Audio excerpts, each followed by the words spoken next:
como decano de la facultad, quiero darles la bienvenida a los presentes aquí, en nuestro hemiciclo de la Facultad de Administración y Ciencias Sociales y de la Escuela de Posgrados en Negocios. Agradecer a los conferencistas en el día de hoy, que nuestro primer foro de alumni de la Escuela de Posgrados. La Escuela de Posgrados en Negocios hace ya muchos años tiene desarrollando actividades para todos los alumni del MBA, y este es el primer evento que estamos haciendo como lanzamiento de lo que son actividades para los alumni de todos los posgrados en negocios de la facultad.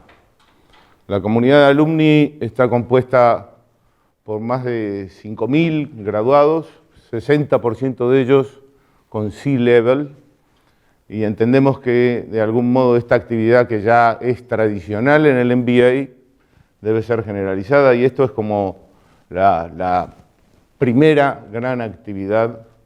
Y decidimos en ese sentido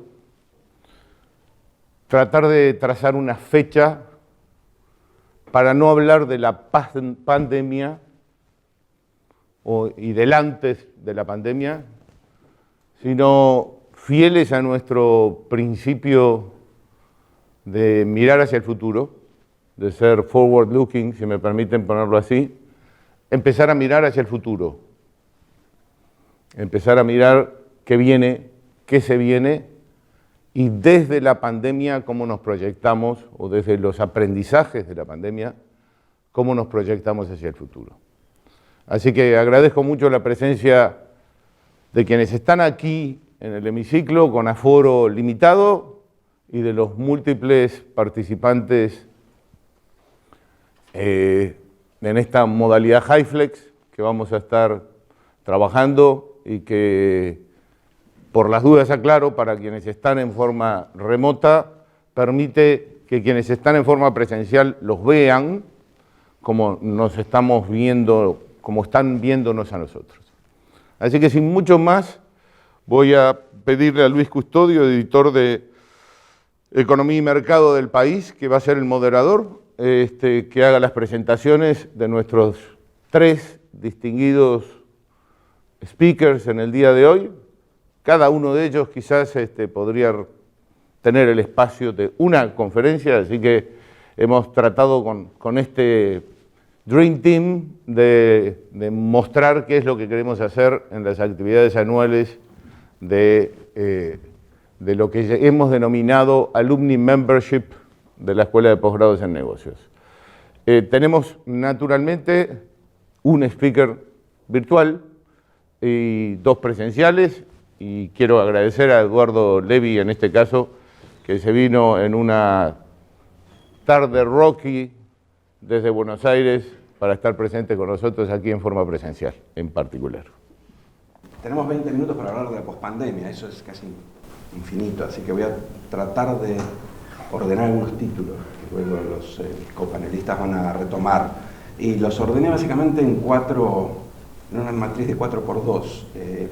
2 tendencias que se aceleraron, y eso es obvio, la pandemia no va a cambiar el mundo, pero ciertamente aceleró tendencias que teníamos previamente. 2 asignaturas pendientes de la región. A mí me pidieron que hablara de Latinoamérica, no de Uruguay y no de Argentina.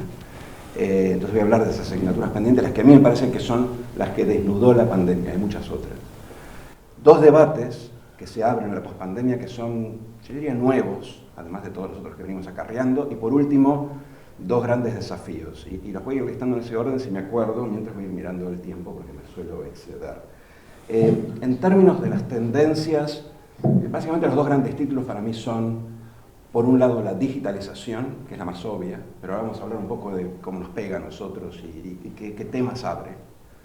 Y la segunda es algo que yo llamo, que ya se veía viendo de antes, pero que quedó muy en evidencia ahora, que es la desglobalización de bienes y la globalización de servicios. O sea, el comercio internacional está invirtiéndose. En una época se hablaba mucho de la globalización de las cadenas de valor. Hace 10 años, a raíz de la revolución tecnológica, algunas de estas cadenas de valor se fueron reoffshorizando, fueron volviendo muy lentamente. La crisis en la comunicación y sobre todo la crisis cuando pegó en China, el impacto que tenía eso en las cadenas de valor global, generó una aceleración de esta desglobalización que se está viendo gradualmente, que impacta en algunas economías más que en otras. Pero a la vez tenemos, a raíz de la digitalización y la remotización creciente, una mayor globalización de los servicios. Y eso es importante para nosotros porque cuando hablemos un poco de cómo esto cambia el enfoque económico, básicamente lo que esto nos está diciendo es que la forma en que nosotros pensamos el comercio exterior tiene que cambiar. Nosotros digo, la gente que yo conozco, obviamente hay mucha gente que piensa distinto, pero cuando uno habla de tenemos que aumentar las exportaciones, piensa en bienes, piensa en cadenas de valor, piensa en valor agregado sobre los insumos, piensa en cosas. Sin embargo, si yo tuviera que pensar en un país como Uruguay o en un país como Argentina, ¿de dónde saco en el caso de Argentina, 10.000 millones de dólares adicionales que necesito con urgencia para estabilizar el tipo de cambio y la nominalidad de la economía? Voy a mirar en la economía del conocimiento, en las industrias asociadas al conocimiento, es decir, en las no industrias. Nosotros tenemos en el castellano una confusión entre industrias y manufacturas. Las manufacturas ya no van a ser los drivers, los motores del crecimiento de las exportaciones, por lo menos es lo que pienso yo dentro de este esquema de la pospandemia, y tenemos que pensar en las otras industrias, lo que llaman, en África tienen un nombre que es muy, los que estudian el desarrollo africano tienen un nombre que es muy bien puesto, son industrias sin chimeneas, Industries Without Smokestacks, IWOS. Porque ven que en África no hay manera que uno pueda hacer una manufactura tradicional, entonces dicen, bueno, ¿cómo hacemos para meter a la gente a trabajar? ¿Cómo hacemos para crecer? Y empiezan a hablar de industrias no manufactureras, básicamente es eso, turismo, servicios, yo agregaría cuidados, servicios tecnológicos. En Uruguay está explotando, pero uno va posiblemente a hablar mucho más de eso. Entonces, la manera en que nosotros pensamos el comercio exterior en la pospandemia debería cambiar. Y la forma en que pensamos el proteccionismo debería cambiar, porque nosotros pensamos el desarrollo de nuestras industrias infantiles como si todo fuera manufactura. Y a la vez, al hacer esto, al proteger esto, en el caso argentino es muy claro, ahogamos las industrias basadas en el conocimiento, que son las más dinámicas, incluso en absorción de mano de obra. Eso yo creo que es un cambio que hay que tomar en cuenta, sobre el cual posiblemente volvemos. La digitalización en sí genera muchas cosas, pero en particular genera una disrupción que tiene impacto macroeconómico. Yo voy a volver sobre esto, pero yo creo que la distinción entre micro y macro en Latinoamérica ya no tiene más sentido, por lo menos no tiene sentido en términos de política económica, de política de desarrollo.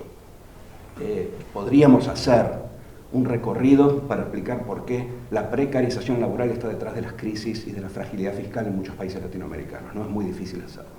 Y vamos a volver hacia el final sobre esto. Pero lo que digo es que la digitalización, la disrupción de la digitalización en particular, yo diría principalmente es en todo lo relacionado con la inclusión social, que yo entiendo como inclusión laboral. ¿Sí? Latinoamérica tiene un proceso desde hace muchos años de estancamiento, incluso precarización laboral, y la digitalización lo que hace es correr la curva de demanda de competencias. Entonces tenemos gente que sabe hacer A y gente que sabe hacer B. Y si demandamos menos de A y más de B, el trabajo, que en los modelos es una letra, es homogéneo, es flexible, es transferible, en la práctica no lo es. Entonces la gente que está en A se queda sin trabajo, muchas veces de por vida, porque un tipo de 45 años que se queda sin trabajo no es tan fácil reconvertirlo. Y la gente que trabaja en B está sobredemandada. Entonces tenemos que faltan trabajadores para sectores tecnológicos, como hablábamos con Bruno recién, y sobran trabajadores que tienen 10, 20 años en manufacturas, sobran técnicos y sobran trabajadores de baja calidad que han sido de alguna u otra forma sustituidos por la tecnología. Y esto, que parece trivial, genera conflictos sociales, genera menores recursos fiscales, porque el que no trabaja no aporta, genera mayor gasto social y genera el caldo de cultivo del malestar que vemos en la región con la democracia liberal, que es algo que viene también de antes de la pandemia, pero que ahora que se va la marea de la pandemia va a volver a resurgir. Lo estamos viendo en Colombia, en Chile y posiblemente en otros países. Entonces, dos grandes tendencias que se aceleraron: la digitalización y su impacto sobre el tejido social y sobre todo sobre el trabajo, y la desglobalización y globalización de bienes y de servicios. Asignaturas pendientes que desnudó la pandemia. Nosotros tenemos muchas como región. Por ejemplo, no crecemos mucho, crecemos menos que el resto del mundo, pero eso ya lo sabemos, y en particular no es que la región cayó más o fue más golpeada que el resto del mundo por la pandemia a nivel macroeconómico, pero hay dos cosas que quedaron muy en evidencia cuando miramos el impacto de la pandemia sobre América del Sur. Yo estoy ahora ayudando a evaluar para el Fondo Monetario, la gestión del fondo en Latinoamérica. Una cosa que surge es que los países no le pidieron dinero al fondo, se le pidieron mucho menos que lo que el fondo pensaba que le iban a pedir. Nos sobraba dinero como región, no Argentina particularmente, pero sí como región. Pongamos el caso de Perú. Perú salió a emitir internacionalmente una tasa muy baja, tenían suficiente para gastar y para atenuar el impacto de la pandemia y sin embargo fueron los países con peor performance en términos de salud, de exclusión social, de desempleo. ¿Por qué? Porque le falta capacidad estatal. Le sobraba el dinero y lo subejecutaba. La falta de capacidad estatal fue muy clara en muchos aspectos cruciales de la pandemia y es obviamente una asignatura pendiente para el futuro. Pensemos en la educación. Nosotros cerramos escuelas en toda Latinoamérica, ¿sí? Y no hicimos nada más. Porque cerrar escuela implicaba, y acá dejo de lado el caso uruguayo, que fue uno de los pocos casos donde realmente hicieron otra cosa. Implicaba hacer lo que hace Ceibal, implicaba hacer la plataforma, implicaba capacitar a los docentes, implicaba generar conectividad gratis para los barrios vulnerables, implicaba una serie de políticas que son territoriales, micro, complicadas, sofisticadas. ¿Qué hizo Latinoamérica? Cerró las escuelas y tiró dinero en un helicóptero. Y no sabe, el Estado parecería que no sabe hacer ninguna otra cosa adicional. Entonces el impacto del cierre de escuelas fue mucho más nocivo en Latinoamérica que en Estados Unidos, donde también cerraron escuelas.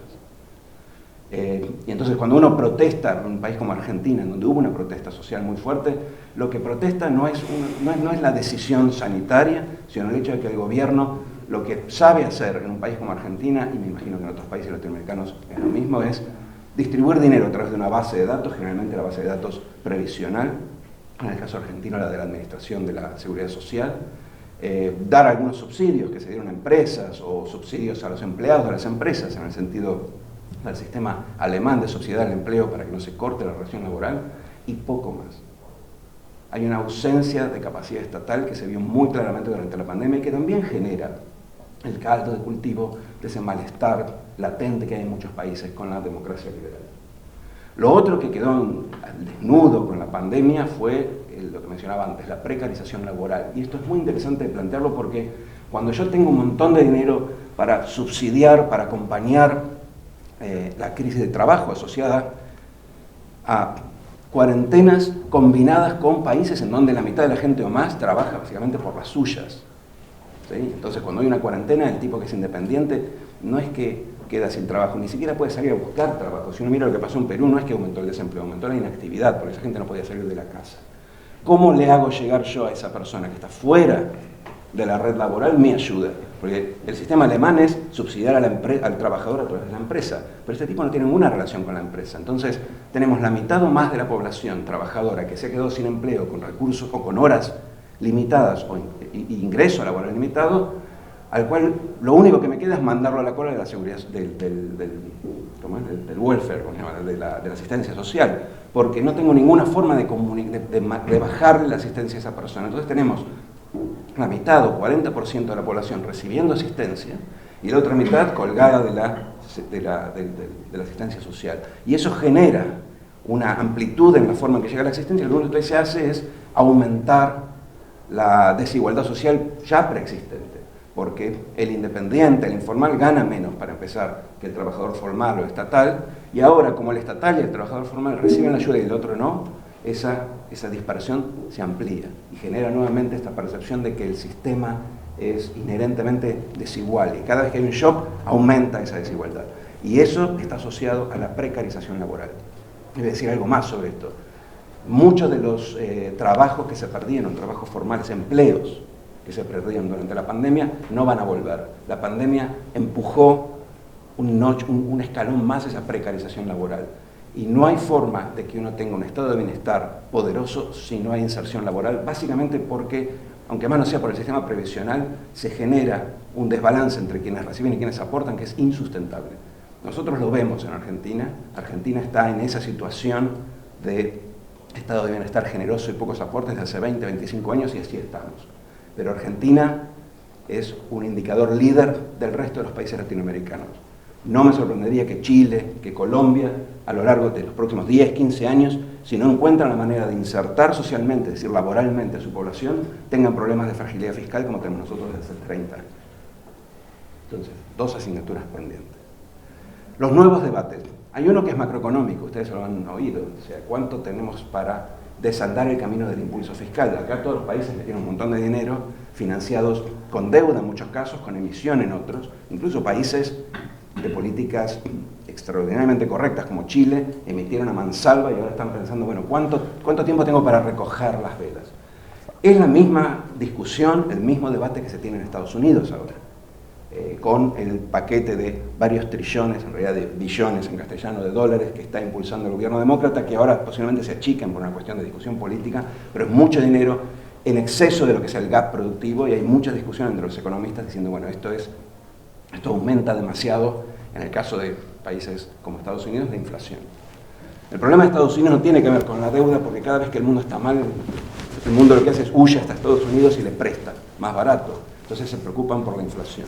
Pero Latinoamérica tiene un problema, no diría de fragilidad fiscal, pero tiene una asignatura ahí, tiene un desafío fiscal importante porque el nivel de deuda producto en muchos países, pienso en Brasil, no me queda muy claro en Uruguay, pero Uruguay la deuda es dolarizada y externa, o sea que no es algo a menoscabar. El mismo Colombia han financiado el impulso fiscal con emisión de deuda. Y aparte han estabilizado el nivel de Estado y de asistencia en un nivel de déficit que es insostenible. Entonces, ¿cómo hacemos para pasar de un déficit del 6, 7, 8%? No digo un balance, con un déficit del 2%, con este nivel de tasas de interés. Si las tasas de interés suben, el nivel de déficit debería ser menor. Bueno, hay una discusión.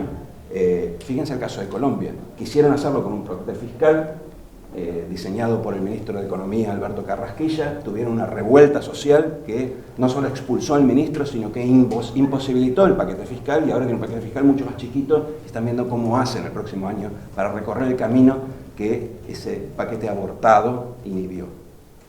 Ese problema, de vuelta, es un problema, un indicador líder de lo que vamos a tener en muchos países latinoamericanos. ¿Cómo hacemos para hacer ese ajuste de manera gradual, siendo que la economía quedó sumamente golpeada y sobre todo socialmente golpeada durante la pandemia?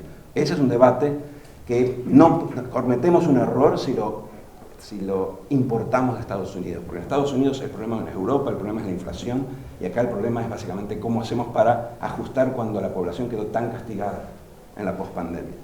Debate abierto. Hay un segundo debate que me parece que es importante y que, de vuelta, viene de antes de la pandemia y que tiene que ver, es un debate político y económico. Hay una cosa que a mí me llama la atención siempre cuando hablo de la trampa del ingreso medio, la idea de que cuando los países llegan a un nivel de ingresos medios les cuesta avanzar y sobre todo les cuesta satisfacer las demandas que ese avance previo introdujo en la sociedad.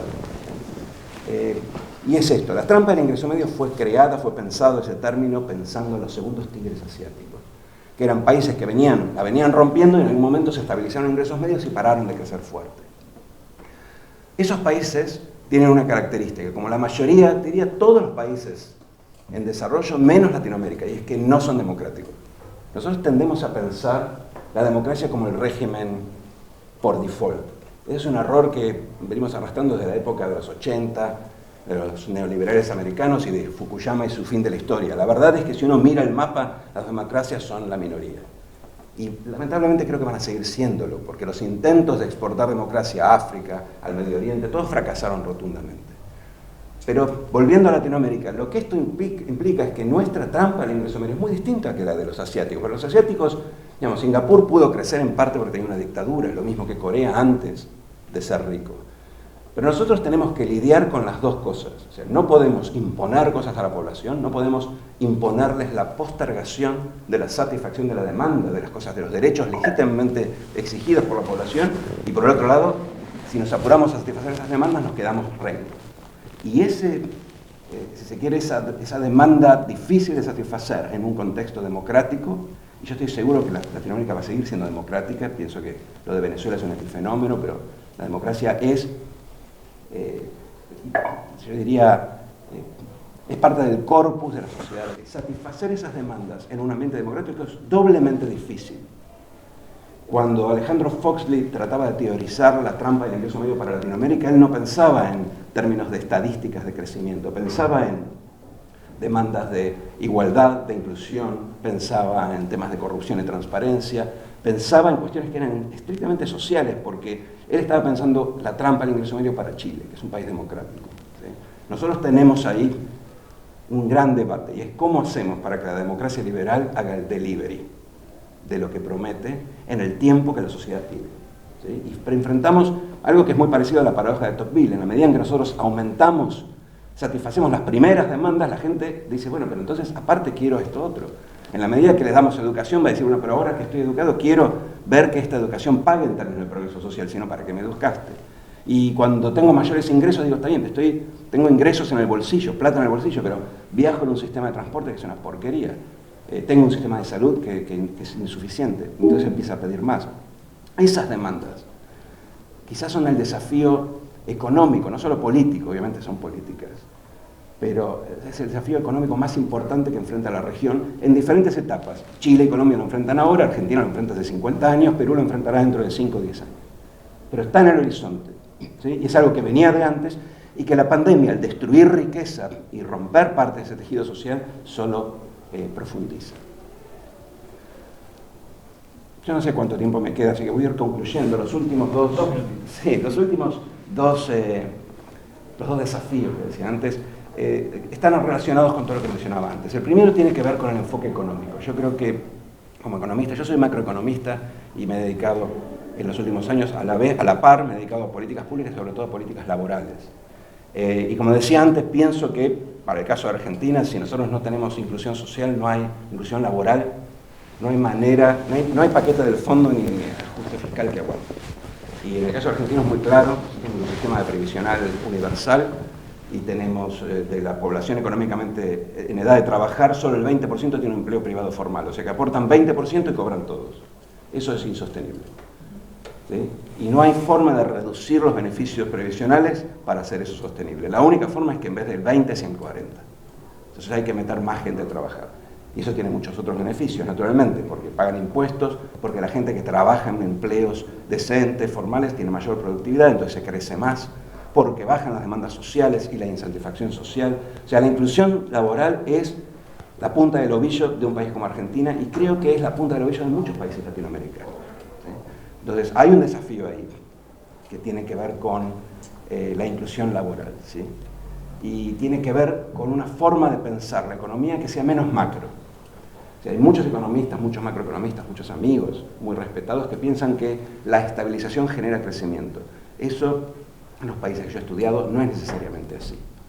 No es solamente estabilizar. La macroeconomía sola no resuelve los problemas micro que están detrás de las crisis. La fragilidad fiscal, el malestar social, se resuelven con políticas, no sé si llamarlas micro, pero políticas mucho más territoriales, mucho más específicas y mucho más difíciles de implementar. Entonces, hay un cambio en la forma de pensar la economía que tenemos que asumir. Y lo mismo en la forma de pensar el desarrollo productivo. Basta de hablar de industrialización en términos de manufacturas. Eso simplemente no va a ser suficiente en ninguno de nuestros países, ni siquiera en países como Argentina, que tiene una base industrial. No hablemos de países como Perú. Entonces, tenemos que empezar a pensar en estos otros sectores, economías del conocimiento, del cuidado, turismo, cuestiones, sectores que generan a la vez generan dólares, generan riqueza y aparte generan empleo, porque tenemos que encontrar empleos para nuestra fuerza laboral, que es típicamente de calificación media y baja. No podemos simplemente con un polo tecnológico resolver el problema laboral en nuestros países, porque vamos a tener sobredemanda de esas capacidades y vamos a tener un montón de gente sin trabajo. Y eso es una fuente de conflicto que al final repercute en la macroeconomía inevitablemente. Entonces, tenemos que cambiar la forma de pensar la política económica, menos macro, más micro. Es más difícil, porque los países saben distribuir dinero, pero no saben mejorar la salud, la educación y el trabajo, pero ese es el desafío, el primer desafío. Y el segundo desafío es el que mencionaba antes. La democracia liberal está en jaque, es un proceso gradual, ¿sí? Pero si miramos los candidatos chilenos son, no digo outsiders, de hecho uno de esos candidatos que se pensaba que iba a ser un outsider se está moviendo hacia el centro, pero no son los candidatos que uno esperaba. Y los partidos de la concertación están destruidos buscando nueva identidad, están perdidos por ahora. Y lo mismo puede pasar con otros países. Y aparte, aunque sean los mismos partidos, el malestar y las expectativas disminuidas de la población atentan contra la capacidad de invertir, de trabajar, tenemos fuga de cerebros, finalmente la democracia tiene el objetivo de que la gente piense que es el mejor sistema. Y hoy hay gente que debate si ese es el mejor sistema. Y la razón es que estamos atrapados en estos ingresos medios en donde nos cuesta resolver las demandas sin comprometer el crecimiento futuro. Ese es un desafío. Digamos, no hay hoy una respuesta clara, pero sin duda el desafío político y económico hoy es cómo jugar a dos puntas, digamos, cómo mostrar que el sistema funciona para todos sin regalar lo que no tenemos y endeudarnos a futuro. Yo los dejo con estos desafíos porque creo que ya me excedí y bueno, volvemos con las preguntas. Gracias. Muy poquito, perfecto. Bien, gracias Eduardo. Vamos al contacto remoto, ¿sí? Está Ortega con nosotros. Adelante, lo escuchamos. ¿Qué tal? ¿Cómo les va? Muy buenos días. Un gusto poder estar acá con ustedes. Me disculpo desde ya primero por no poder acompañarlos físicamente ahí en la sala. Veo que hay buenos amigos, así que la verdad que un gusto para mí. Como me presentabas, lidero McKinsey para nuestra región de América Latina.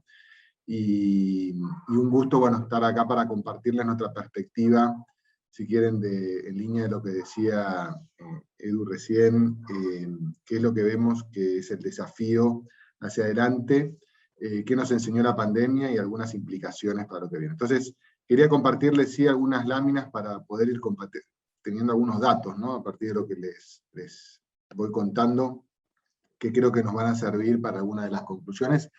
Primero que nada, ¿de dónde viene todo esto? En los últimos tiempos, nosotros saben, tenemos un think tank, se llama McKinsey, nuestro McKinsey Global Institute, está en el número 1 del ranking global del sector privado, y generamos múltiples estudios que son, digamos, que se utilizan principalmente como contribución al diseño de políticas públicas en distintos lugares del mundo. Lo hacemos en colaboración con la OECD y múltiples organizaciones. Y esto, digamos, también lo traemos y lo utilizamos mucho en la región solo para introducirlo. Si bien tenemos más de 130 oficinas globalmente donde salen todos estos insights, en la región estamos presentes directamente en 6 países, y próximamente, ya en los próximos meses, estamos abriendo nuestra presencia en el Uruguay, así que esperamos también ser parte de nuestros equipos de reclutamiento, estar activamente tanto en el grado como en el posgrado. Nuestra oficina que se abre aquí en estos últimos 2 meses, la idea es que va a estar dedicada tanto al Uruguay como para cubrir clientes en Bolivia y Paraguay, así que me parece importante compartirlo porque siempre es una alegría para nosotros poder agrandar nuestra presencia y más que nada poder estar físicamente en el Uruguay. Creo que Alberto Fernández, que es uno de los socios nuestros, que va a estar en parte del liderazgo de la oficina. Con eso, ¿cuáles son las lecciones que hemos aprendido en la pandemia, ¿no? Y creo que hay 5 grandes puntos que evolucionaron. El primero ha habido un cambio estructural en los hábitos de consumo, ¿no? Y aquí nos referimos a lo que es importante, que es los cambios en patrones de conducta del ser humano, ¿no? O sea, después de la pandemia tenemos como humanidad, digamos, valoramos mucho más la higiene, valoramos mucho más lo saludable, valoramos mucho más lo local, lo cercano, lo que conocemos. Trabajamos desde nuestra casa, cambiamos perspectivas de qué es un trabajo de riesgo, ¿no? Por ejemplo, la percepción del trabajo de una enfermera es hoy mucho más riesgoso de lo que nos imaginábamos en el pasado. Cambiamos nuestros estilos de interactuar, de trabajo, los tiempos, cómo separamos las horas en el... Y sobre todo lo último es que hemos puesto protocolos para muchísimas cosas. Está mucho de lo que hacemos y eso va a perdurar. Entonces, el primero es un cambio en estos hábitos de consumo. El segundo punto tiene que ver con la aceleración de la automatización, con una agenda estructural y de la digitalización.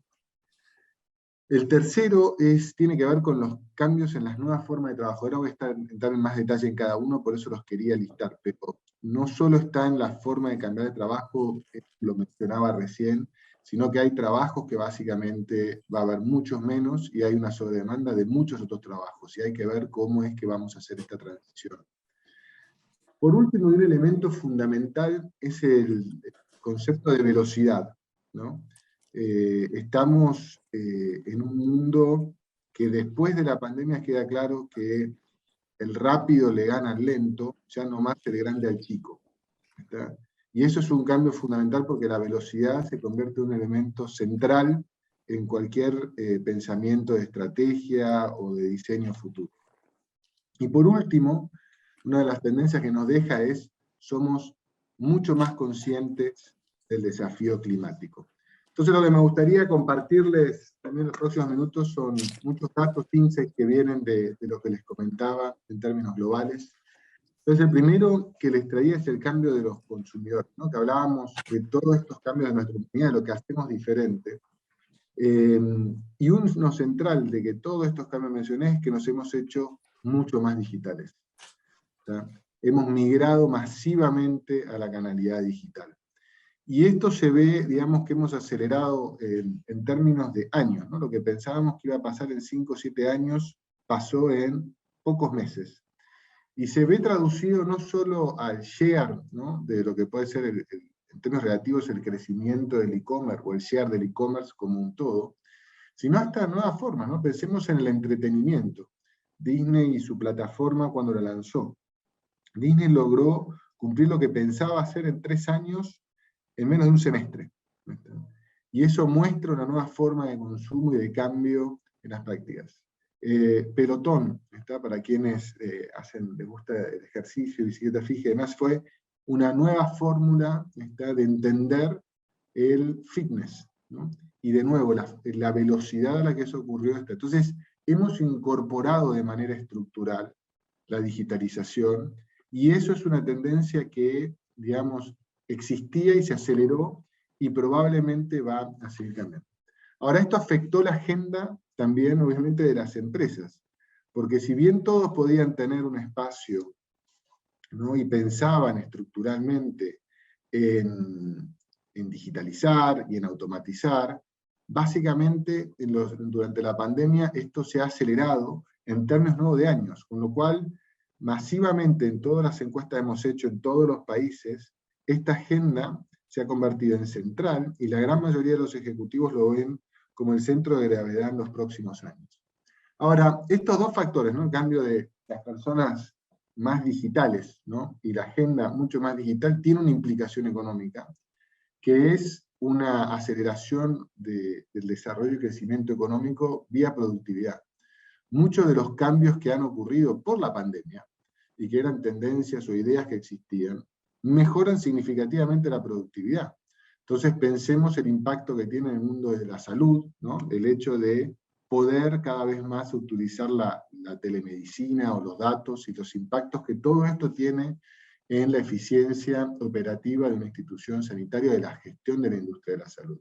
Pensemos en el retail, ¿no? De una manera integral.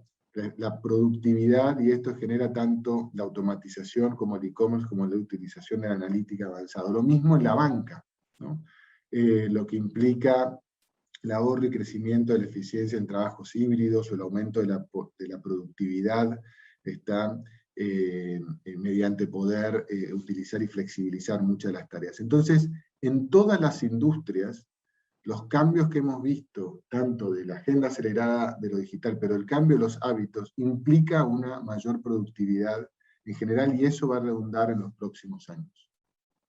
Ahora, esto tiene nuevos desafíos, ¿no? Como vimos, todos hemos migrado hacia un tema, es que hemos ido a este mundo híbrido, primero principalmente remoto, y eso es una tendencia importante, porque ocurrió súper rápido.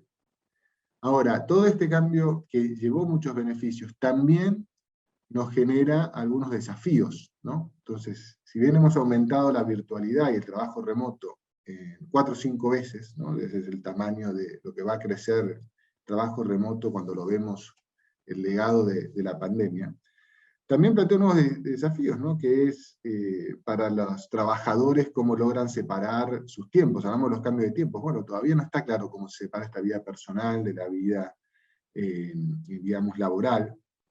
Es un desafío para las organizaciones cómo crean identidad y cultura, ¿no? Hay que construirlo ahora en un mundo semi-virtual.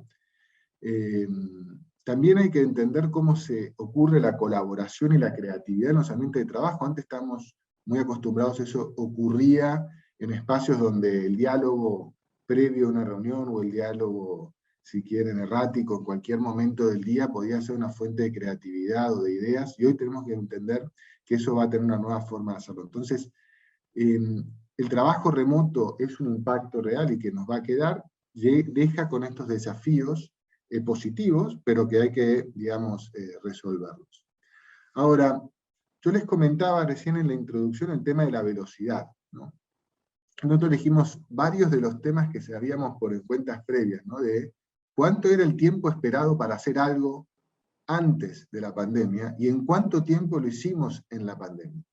Y empezando por el hecho de imaginarnos cómo era instalar el trabajo virtual, ¿no? La colaboración virtual. Antes de la pandemia, cualquier esfuerzo porque existía, ¿no? La idea de remotización, ¿no? De offshorización, o sea, ¿qué implicaba, o sea, hacer esos cambios de la fuerza laboral? Y siempre lo teníamos medido, era básicamente años, ¿no? Era 1 año y medio, 2 años, eran lo que estaban los esfuerzos. Empezando por el trabajo virtual, en muchos de los casos nosotros nos virtualizamos en 10 días, por ejemplo.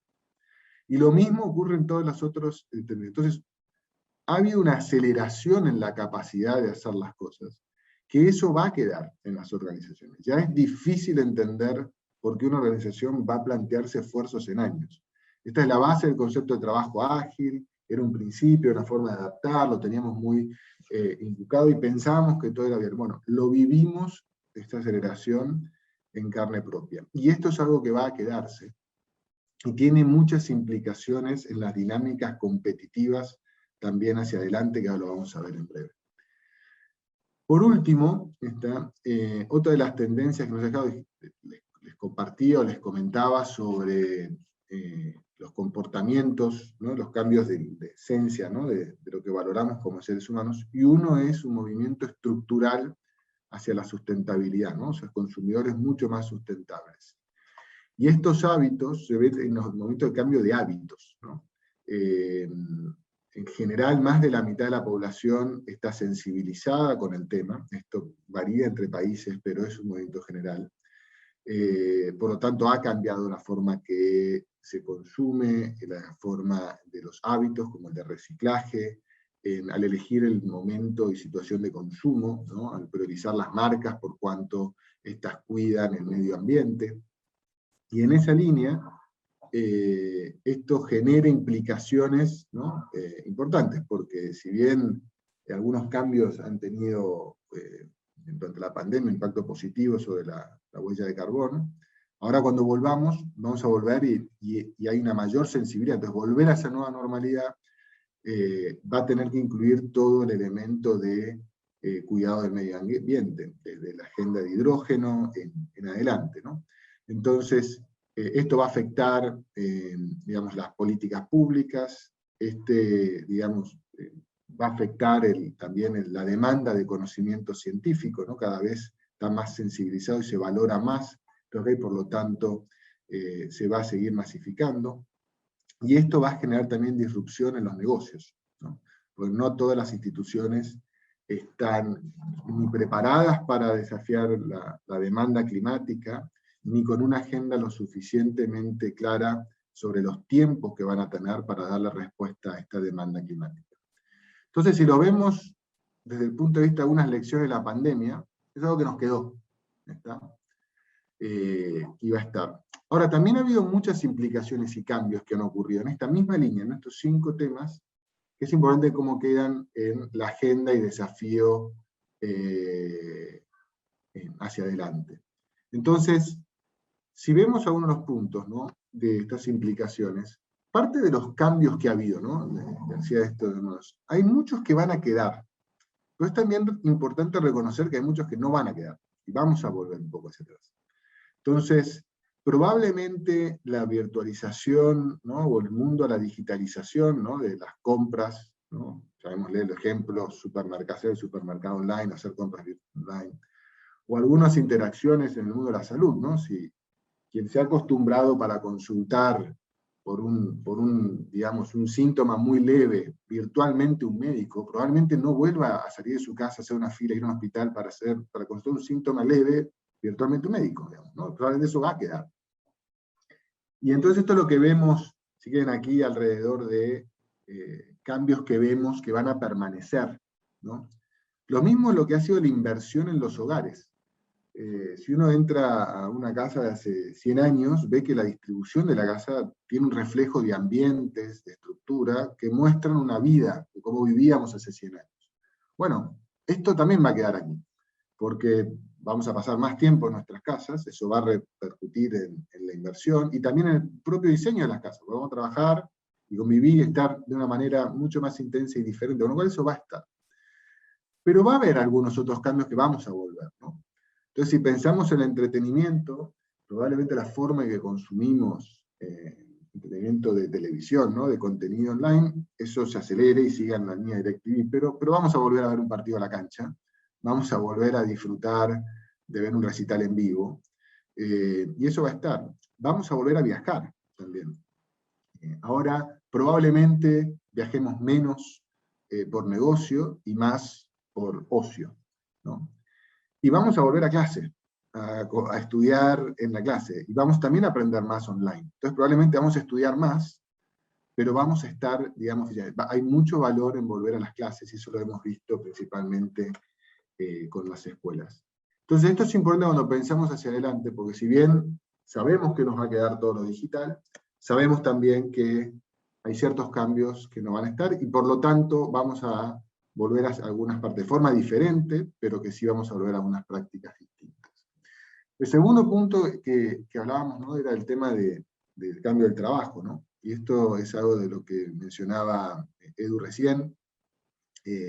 Bueno, va a haber cambios en las ocupaciones de demanda. Esto es una tendencia que va a quedar, porque hay muchos trabajos que no van a volver después de las oficinas. Entonces pensemos, solo un ejemplo simple, pensemos una oficina tradicional en el mundo de servicios, ¿no? Hay, muchos de esos trabajos se han virtualizado, por lo tanto requerimos menos meseras en el trabajo, menos gente de limpieza, menos metros cuadrados, la productividad de las asistentes, la productividad de personas que estaban en las oficinas, se ha disparado al hacer el trabajo virtual, se es mucho más productivo ahora, con lo cual hay ciertas profesiones y trabajos que van a disminuirse.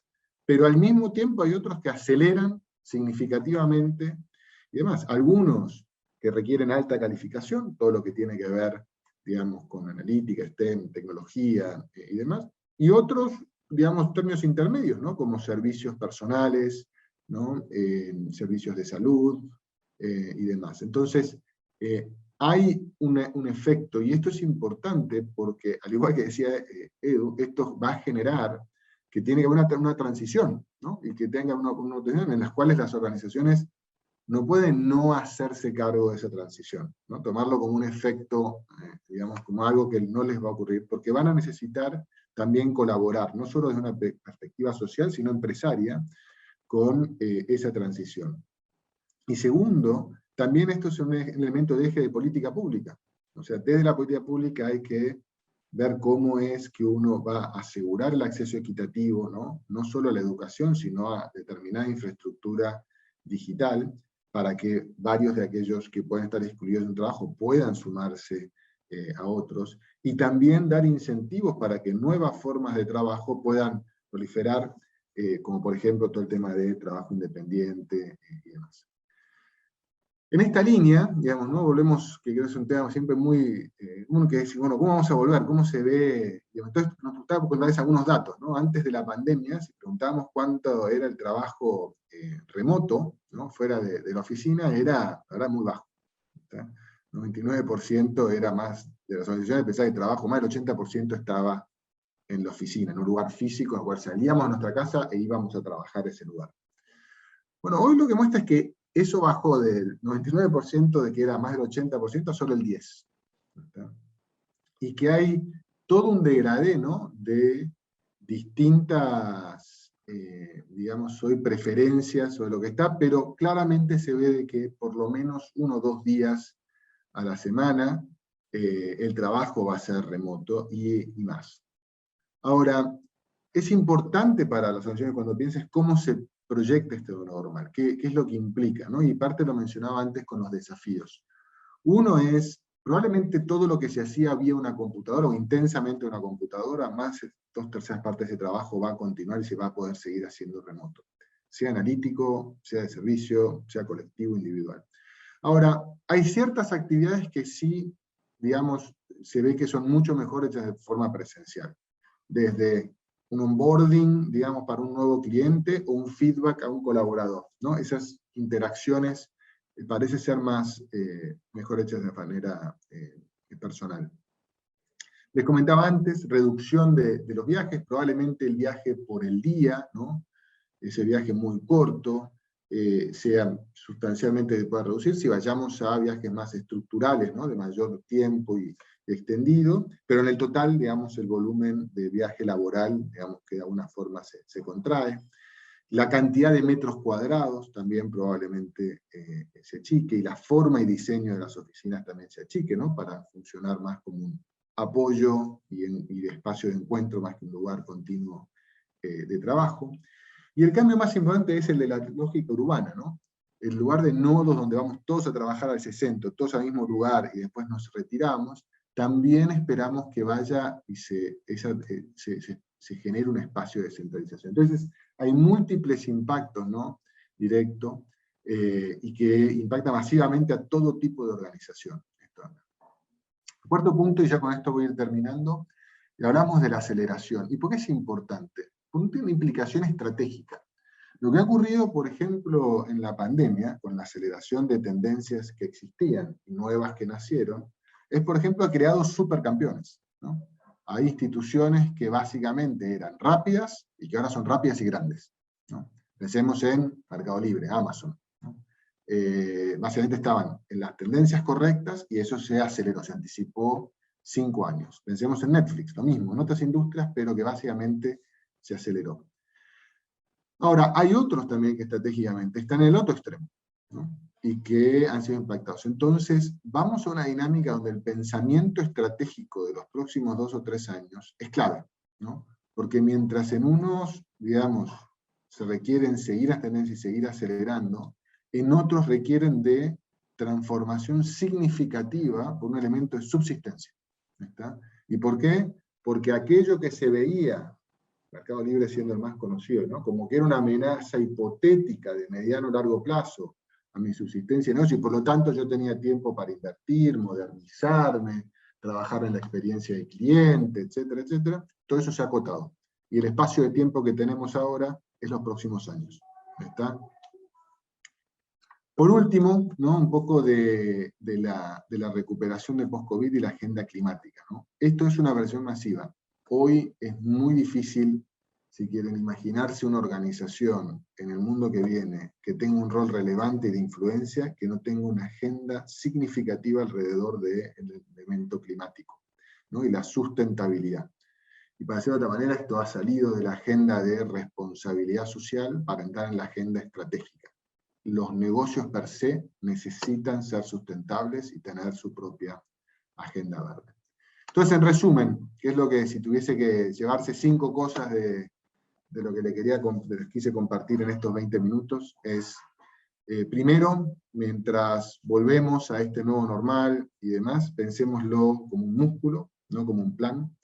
Va a haber mucho aprendizaje, no todos sabemos lo que hemos aprendido, sabemos que hay tendencias, pero es algo que va a ser una iteración muy veloz.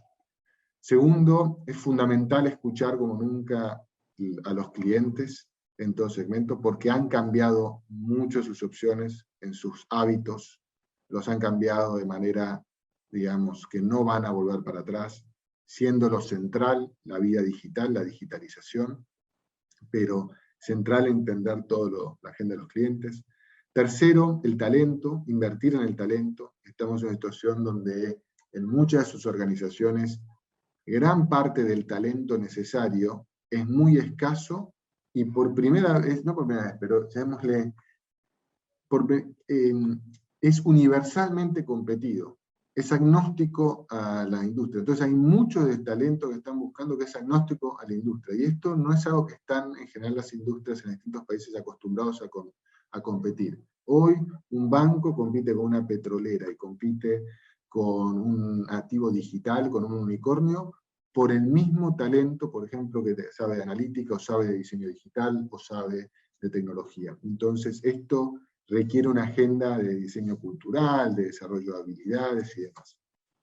Cuarto, reconstruir para una lógica de mayor velocidad y resiliencia, la velocidad en el centro y todo, o sea, cualquier velocidad que pongan no es lo suficiente, con lo cual así hay que pensarlo, hay que acelerar continuamente, y resiliencia para los shocks, porque al ir a alta velocidad es muy importante la capacidad de frenar y pivotear en otra dirección.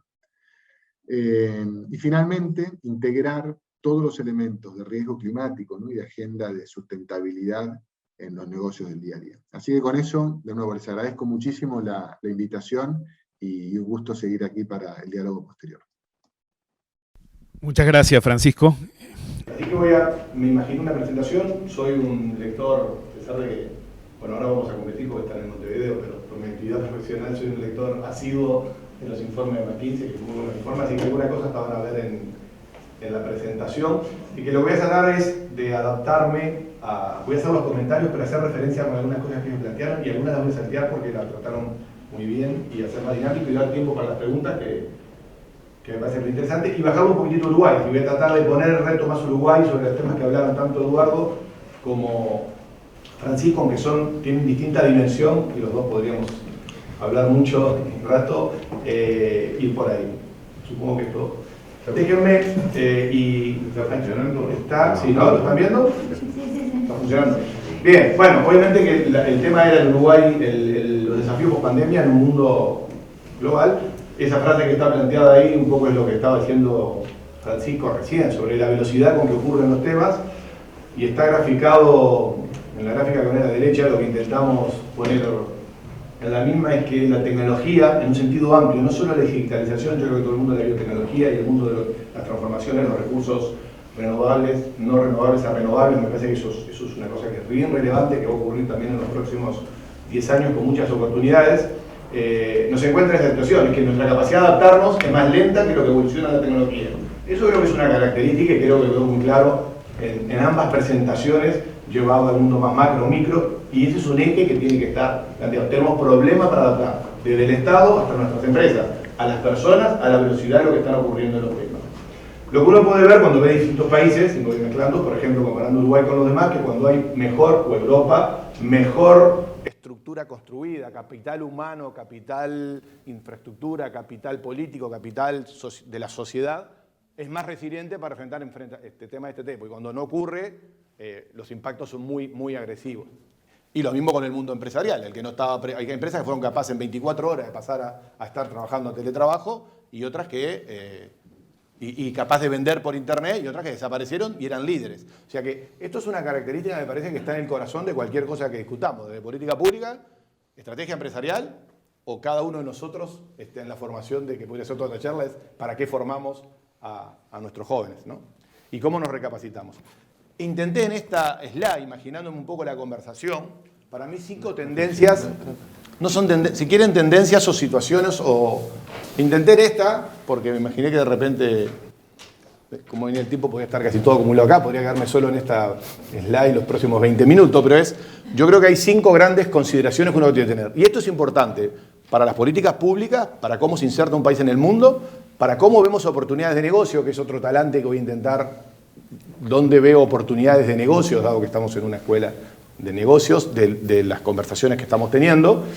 Y también es importante, digamos, para cómo las personas. Entonces, obviamente que la globalización y las cadenas de valor es todo un debate. Comparto exactamente lo que dice Eduardo sobre el cambio en lo que es la globalización en términos de bienes y manufactura y servicios. No voy a expandirme sobre eso, pero obviamente que hay cinco grandes elementos en la globalización y todos tienen oportunidades. De hecho, algunas después las puedo vincular a por qué D-Local tuvo éxito D-Local, pero tiene que ver con esos 5 factores, que son bienes, servicios, personas. El movimiento en el mundo de personas es un tema, lo estamos viviendo hoy todos. Por ejemplo, como muy bien decía, la frontera de los talentos cruzan empresas y países, pero además tenemos problemas migratorios humanos que vemos en el primer mundo, y bueno, en Sudamérica también hemos tenido casos bastante, la migración venezolana, por poner algo, no es un efecto que no impacta en lo que está ocurriendo en nuestras economías, la financiera y la digital, ¿no?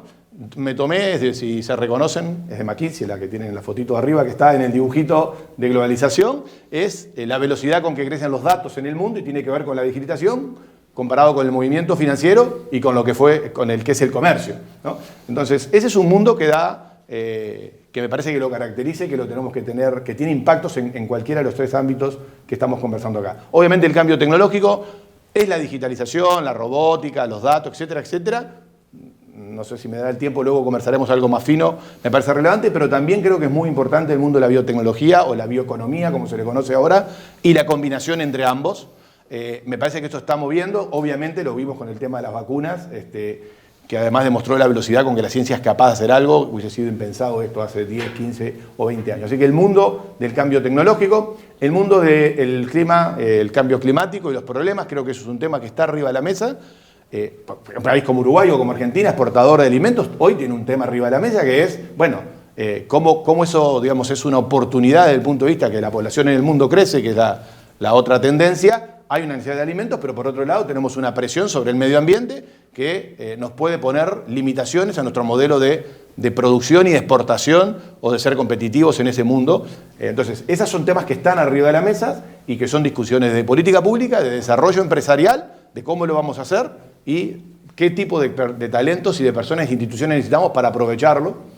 Tenemos todo el tema que tiene que ver con los cambios demográficos, no me voy a entrar. En Uruguay en particular tenemos el problema de la seguridad social, lo sabemos. Nuestra población ya se invirtió nuestra pirámide. Creo que Argentina tiene un problema similar. América Latina lo va a ir teniendo, se le va a acabar el bono en los próximos años a varios países de América Latina. O sea, este problema está arriba de la mesa, asociado al de los estados del bienestar y todos los retos que planteaba Eduardo sobre cómo financiarlo.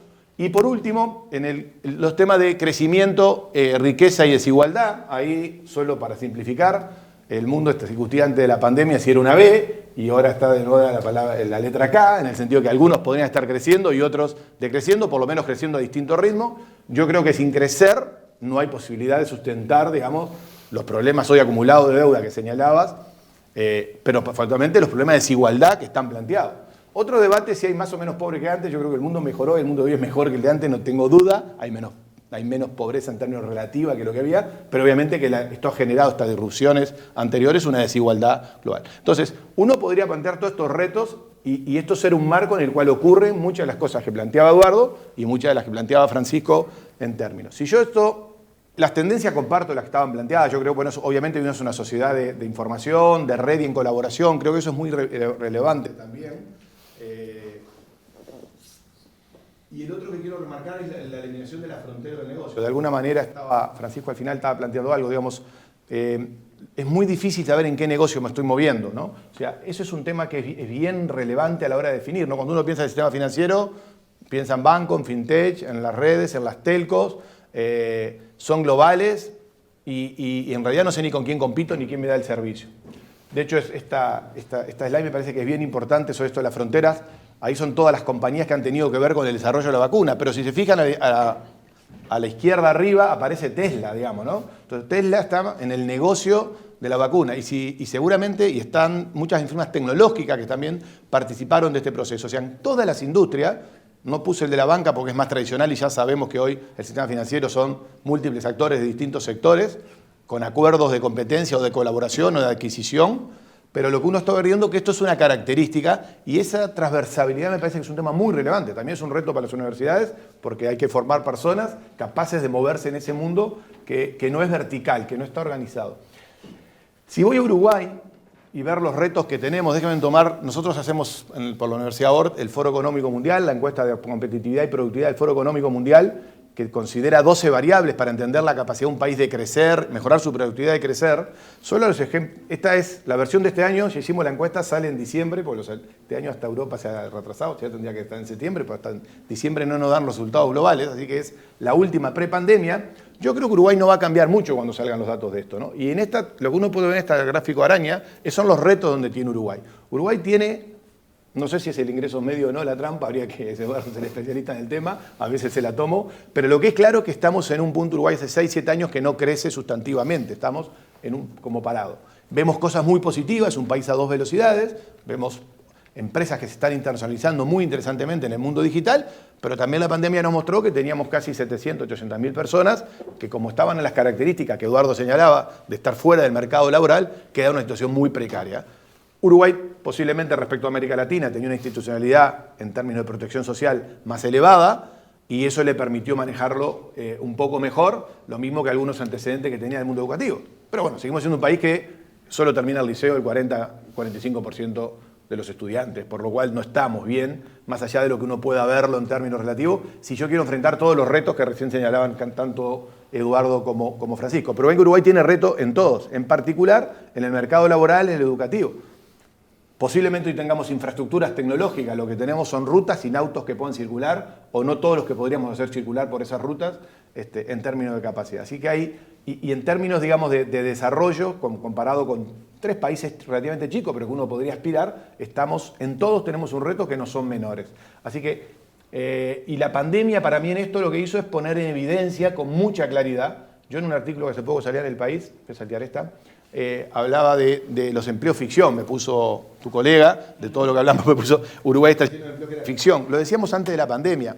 En realidad la pandemia lo que hizo es poner en consideración a qué organizaciones, qué políticas públicas y qué personas no estaban siguiendo adaptadas. Las tendencias para mí son las mismas, las que estaban en la primera slide, nada más que había los tiempos políticos, había cierta capacidad financiera para soportar hasta empleos o empresas que no eran viables. Una vez que eso se acabó, digamos, desaparecieron y bueno, bajaron la marea, quedaron expuestos. Y ese es un reto, me parece muy relevante, porque yo creo que si no se crece, es muy difícil obtener los fondos que se van a necesitar para poderlo. Después podemos, en todo caso, en el diálogo discutir sobre la situación de Uruguay en algunos de los temas que planteabas, Eduardo. Pero básicamente es eso. Bien, en ese contexto general, yo creo que, por lo menos nosotros yo interpreto, digamos, que cuando veo, tanto del punto de vista de pensar en políticas públicas o en estrategias empresariales, o en hablar con jóvenes cuando vienen a preguntar a nosotros qué estudio, a dónde voy, qué hago, me parece que es un contexto que es bien relevante comprenderlo. Cuando yo voy a transformación digital, por elegir uno de todos los temas, porque además un poco me lo pidió en lo que hablamos con Gastón, para ir digamos, a algo más puntual, voy a hacer algunas reflexiones sobre este tema de elegir. Yo creo que lo primero que hay que entender, me parece para mí, de la comprensión es cuál es el impacto real yendo ya a la economía. Hay 5 factores que explican lo que estamos viviendo, que son muy relevantes. En sí mismos son una industria cada uno de ellos y de alguna manera a nivel mundial generan verticales que son muy potentes en países líderes. Y en algunos son parte del conflicto tecnológico entre Estados Unidos y China, como puede ser la tecnología 5G o 6G, digamos, en donde China dejó de copiar para pasar a intentar mandar el estándar mundial, y esto es un debate que va a estar arriba de la mesa y Uruguay tiene un dilema interesante de discutir de política de cómo lo llevar. Pero estos son los 5 factores que mueven todo el muestro de la revolución tecnológica en la digital, no en la biotecnológica, sería toda otra serie de charlas de elementos que no voy a considerar hoy, que son los sensores, la nube, el software, los circuitos y el internet. El software en el sentido que hoy son inteligentes, ¿sí? No el sistema de software pensado como una parametrización u órdenes codificadas, sino ya capaz de aprender en sí mismo y ser todo lo vinculado a la inteligencia artificial o a la robótica. O sea, estos 5 factores son los que determinan todas las transformaciones que estamos viendo. Lo más interesante es que esto explotó entre el 2007 y hoy, ¿no? Y el mundo cambió a partir de estos factores. Pero ¿qué impacto tiene, ahora sí siendo más un poco teoría de organización industrial? Lo que logran estos 5 factores es bajar que los costos de conexión y de datos tiendan a 0, que la generación de datos sea a una velocidad tendiendo a la, infinita, y que disminuye todas las asimetrías de información que permiten que podamos hacer cosas que antes solo el que tenía escala. No sé, siempre el caso más famoso de los bancos. Para dar crédito tenía que ser un banco, porque la única forma de valorar un riesgo era tener muchos datos. Para tener muchos datos de contacto tenía que ser una institución muy grande que era capaz de hacerlo. Hoy cualquier fintech evalúa el riesgo y te da un crédito. ¿Sí? Eliminó estos 3 elementos son los que producen la generación de los datos. Y esto es lo que disrumpe todos los modelos de negocio y permite todo lo que vemos en el mundo audiovisual, en el mundo del entretenimiento, en el mundo de la banca, en el mundo de la salud. En la salud hoy, de diagnóstico con datos individualizados, a llegar seguramente a prescribir tratamientos individualizados. Esto me parece que es relevante, porque esto es lo que transforma, no es solo todos los negocios que vemos, sino que lo que transformó es cómo funciona la microeconomía, que es que pasamos de una lógica horizontal o vertical, donde las empresas querían verticalizar, a una lógica de red y de participación, digamos, en grandes plataformas, que es la que todos vemos ahora. Entonces eso nos genera discusiones, cuando uno lo piensa en términos empresariales, es de cómo lo voy a organizar. Uno podría tomar 2 millones de definiciones de transformación digital, como esas palabras, no sé, que es marketing, que es estrategia, que es etcétera. Pero digamos, a mí me gusta esta tomada de Friedman, que hace un trabajo en ese libro bien interesante de tratar de entender cómo se desarrolló Silicon Valley, pero es que al final todo lo analógico se va a hacer digital, porque todo lo que ocurre, todas las huellas que de lo que hacemos, nuestros comportamientos, van a quedar en una fuente de datos. Y eso tiene un impacto, esa visión tiene un impacto en que me cambia cómo deberíamos relacionar, cómo se formulan las empresas. Si uno quiere, uno tenía en el modelo anterior analógico, uno pensaba en tengo recursos humanos que son míos, conocen de mi industria, están especializados, tengo productos o servicios que desarrollo y me organizo capacidad organizacional. Tengo una capacidad de delivery, de hacer las cosas que me permitía competir en un mercado más o menos donde la frontera de los negocios estaban todas acotadas. Y uno podía aportar Porter sin problema. Y hoy Porter está, no sé si nos seguimos dando, no tengo claro. Pero, digamos, ¿y qué es el mundo de hoy? Es un mundo de la máquina en el sentido de la interacción hombre-máquina, en términos de inteligencia artificial, de robótica, de automatización, y es imposible pensar un negocio del siglo XXI si yo no tengo claro cómo voy a utilizar todas las tecnologías, que la borré la slide, que todos conocemos hoy, que existen en el mundo del desarrollo tecnológico, inteligencia artificial, robótica, etcétera, etcétera, etcétera. La nube, todo lo que todos conocemos hoy, RPA, lo que conocemos. Por otro lado está el mundo de las plataformas, o sea, la construcción de plataformas, ¿no? Desde Marketplace a plataformas de servicios, es parte de la situación. O sea, no me imagino una empresa que no defina cómo interactúa con plataformas, ya sea porque colabora o ya sea porque compite o porque la desarrolla. Y eso es un reto que supone todas las cosas que Francisco planteó sobre velocidad, resiliencia, capacidad de adaptación y en cuándo talentos y de dónde los voy a obtener esos talentos. Esto es un tema bien relevante. Y por último, la multitud, es decir, el otro día escuchando una charla que me hizo nuestro común amigo Sebastián Campanario en Argentina en los eventos de Proxy, participar con Rebeca Young, que me decía que la conocía, que es una catedrática de emprendedurismo en Stanford, y ella decía, sabemos a dónde va la tecnología, no tenemos ni idea a dónde va la gente. O sea, no sabemos, en realidad nos vamos adaptando a lo que va ocurriendo, pero en realidad no sabemos, y ella es dueña de un venture capital bastante importante en Estados Unidos. O sea, no sabemos en realidad, podemos suponer la generación, ¿cuál es que vamos ahora? Los profesores de capital humano, estamos en generación... En realidad no sabemos, son consecuencias de la adaptación de nosotros a las cosas que ocurren en la sociedad, pero es difícil saber cómo nos vamos a adaptar. Entonces, la multitud en el sentido de que voy a necesitar innovar o voy a necesitar entender a partir de lo que ocurre, que es la personalización. Es decir, voy a algo que fluye, ¿no? La palabra flexibilidad y fluir es como la característica. Entonces, esto cambia todo el set como uno piensa los negocios y cómo piensa también la política pública. Comparto, lo voy a saltear, Francisco lo decía en una de las 5 conclusiones, obviamente que todo esto lo determina el cliente con esta particularidad de lo que decía Rebeca, que me parece fantástico. En realidad no sabemos muy bien, podemos identificar lo que está ocurriendo hoy, pero no sabemos a dónde va a ser la derivada segunda o tercera de las cosas que vamos poniendo en el mercado las organizaciones. Nada, esto, si uno tuviera que enfocar un cambio de modelo de negocio, obviamente que se va a enfrentar a una situación de todas estas tecnologías en el back office y en el front office. Hoy yo creo que hay mucho trabajo en las organizaciones para mejorar su front office, su vinculación con el cliente para estar en el mundo del retail digital, pero que cuando uno va atrás y rasca, adentro de eso todavía estamos en un mundo analógico y lo podemos decir hasta de empresas que hoy, cuando uno las mira, son extraordinariamente digitales y a veces se sorprende lo que encuentra en su mundo. O sea que hay mucho para mejorar la productividad, que es imprescindible para crecer y ser competitivos, y por eso me parece que este es un esfuerzo importante de trabajo. Uno podría pensar que en cualquier transformación de una organización va a poder trabajar en mejorar su demanda, en mejorar sus procesos internos, en mejorar la gestión de sus activos. Y los activos, lo decían recién, o sea, ¿qué hago en nuestra oficina? Decían, nos reíamos, tengo 600 lugares, si quieren, en la oficina, no sé qué hacemos con los lugares. O sea, los espacios, voy a estar cerca, voy a estar lejos. Es decir, mis recursos van a estar en Uruguay, hablando con Dilocal, con Inswitch, con cualquiera de las empresas uruguayas que hoy están siendo exitosas en el mundo, ya tienen 60, 70 personas que no son uruguayas, que son de otros mercados trabajando, y eso no es un problema. Entonces, esta dimensión de cómo lo voy a encarar me parece muy importante la reflexión, porque si no hay cierto método de cómo me voy a enfocar a entender estos problemas, vamos a aumentar la probabilidad de error y bueno, el dinero tampoco es infinito.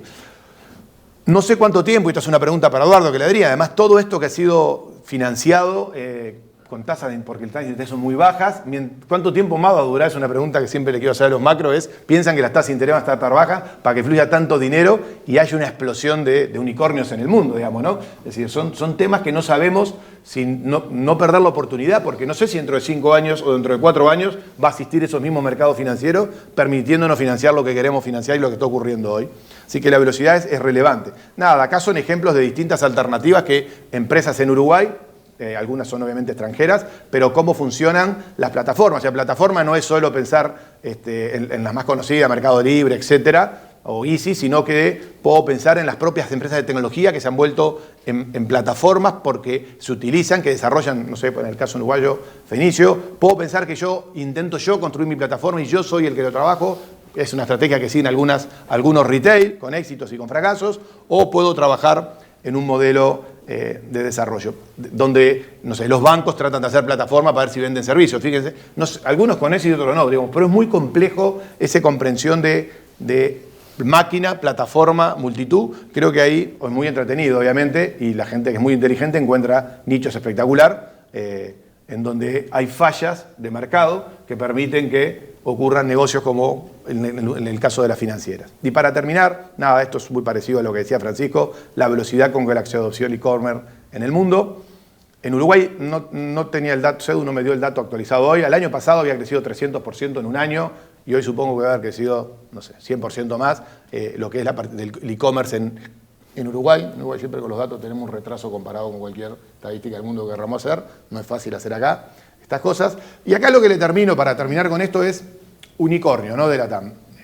Con la pregunta esa que decía, ¿cuánto de las características del mundo financiero actual explican mucho de estos megas capitalizaciones que ha habido ocurrido en el mundo? Pero lo que uno puede ver acá, no sé si es completa, lo intentamos hacer vía internet, pero lo que estoy haciendo acá es, por país, cuáles son los países que han generado más unicornio y por sectores. Es interesante, me parece más que nada, ver dónde es que hay oportunidades. Obviamente en el negocio de e-commerce, en videojuegos, en fintech, en deportes. Hay temas en criptomoneda, en trabajo colaborativo, en movilidad. Es decir, no es solo la idea de que en finanzas puede haber posibilidades de lograr, en esta disrupción que la transformación digital produjo en los funcionamientos de los mercados, grandes oportunidades para conectar oferta y demanda. Y creo que ahí hay un mundo de empresas nuevas o empresas instaladas que hacen un nuevo emprendimiento, aprovechar un momento, porque insisto, yo no sé si este fenómeno de los últimos 2 años de extremada liquidez que permitió asumir tantos riesgos en un montón de empresas a nivel, no solo América Latina, global, va a ser permanente, así que mi llamado es a los que tienen muchas ideas que las apuren, porque no sé si va a ser infinito el tiempo que este dinero disponible del mundo va a estar, ojalá que sí, pero no lo sabemos. Así que por acá, con una frase solo para aprovechar, que hace unos años le dieron a Romer el premio Nobel por su contribución a la economía, a la revolución tecnológica, a la transformación de la economía. Tampoco no es todo inventar, sino que también a veces si cambiamos cómo mezclamos las cosas podemos lograr cosas interesantes, y en un mundo como este, con todas estas transformaciones, aprender a combinar bien me parece que es una habilidad y un skill que está bueno que las universidades lo puedan trabajar. Así que por acá y los dejo a preguntas. Gracias. Ahora vamos a las preguntas. Creo que se merecen un aplauso los 3 expositores, ¿verdad?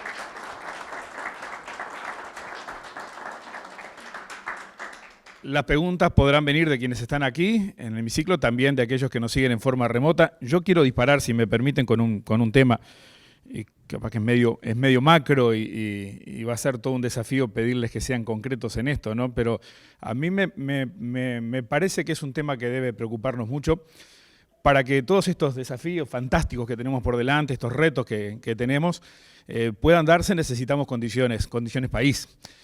Hablábamos de estabilidad también, de cuestiones de posibilidad de crecimiento de la economía en cada uno de nuestros países y las cosas que tenemos pendientes en esa materia.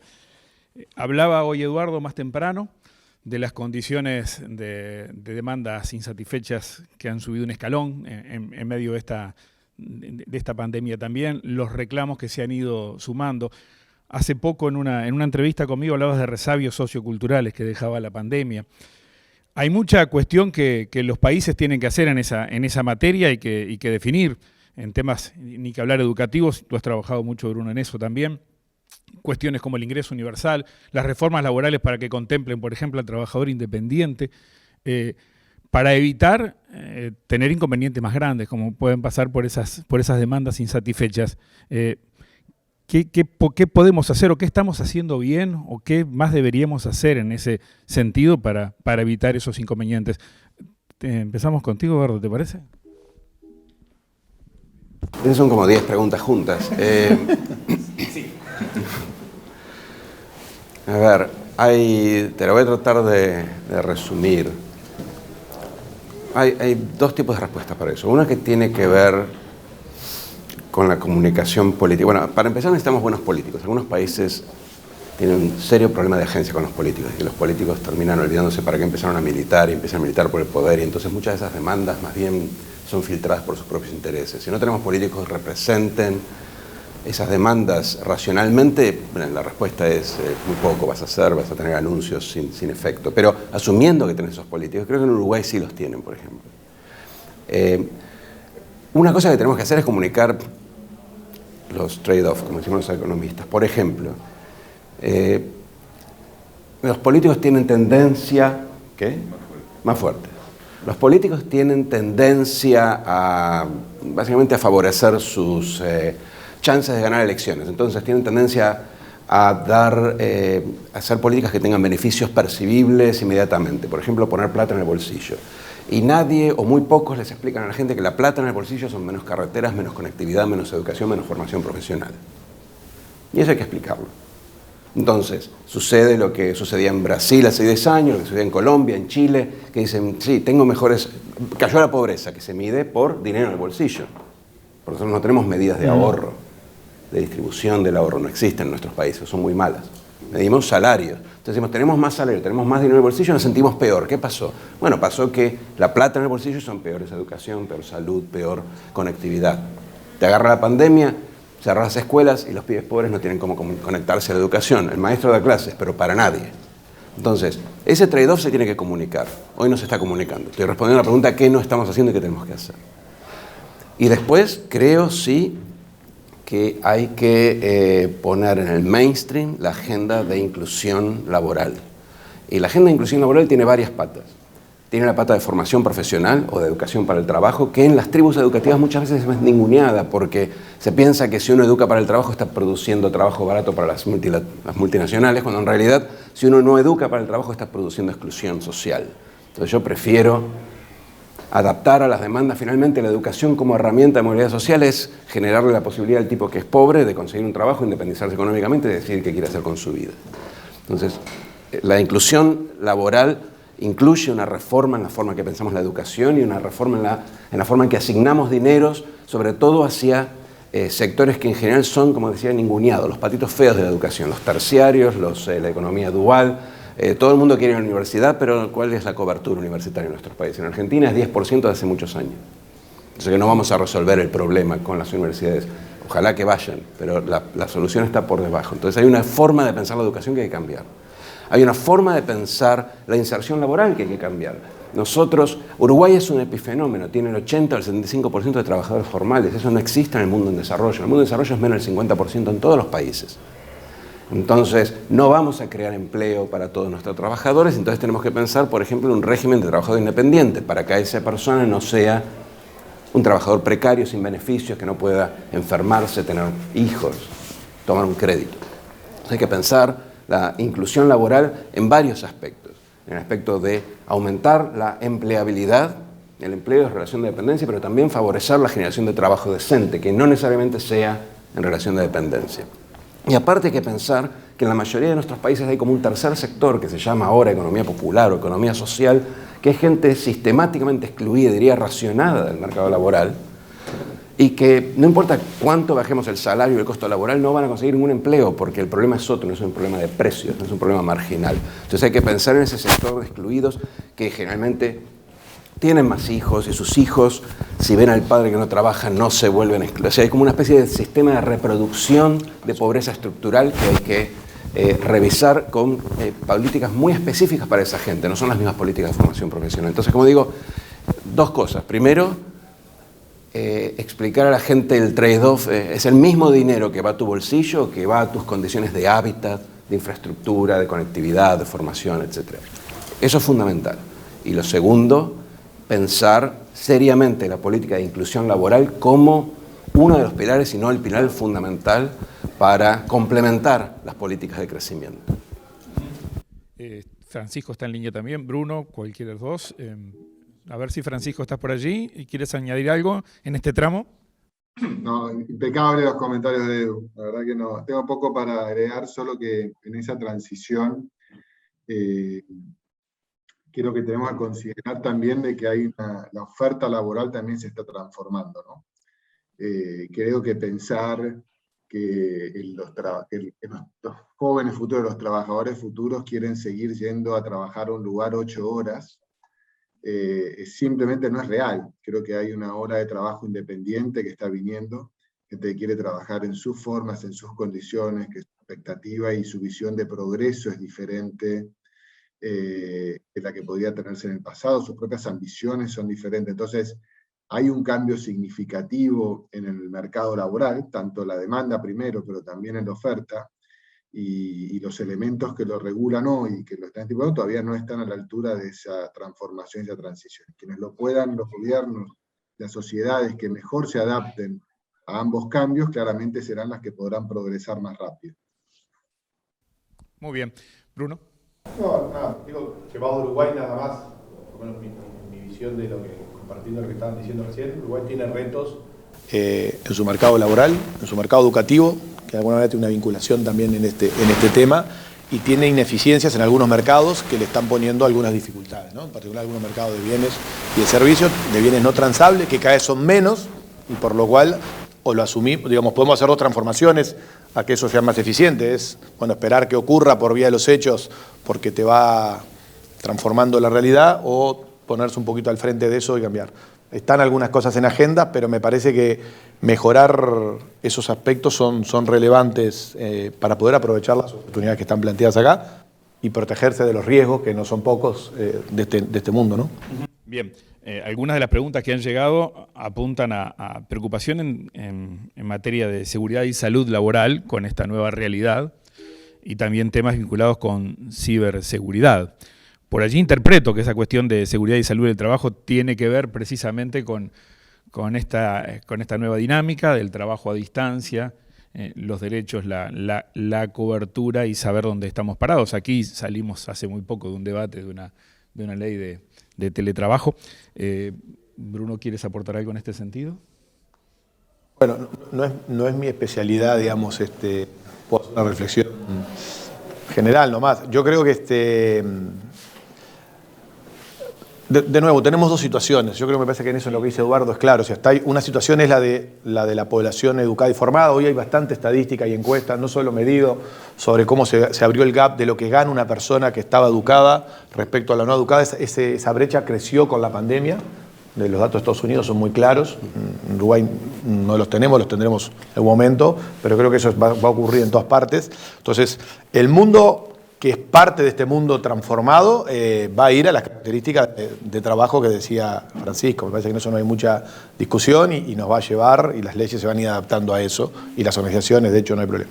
El mundo que plantea Eduardo, que es el que no está dentro de que no tiene los skills, las capacidades, yo creo que es un reto muy relevante del sector público en ver cómo va a resolver de proveer los bienes y servicios públicos que hoy no tienen la calidad necesaria.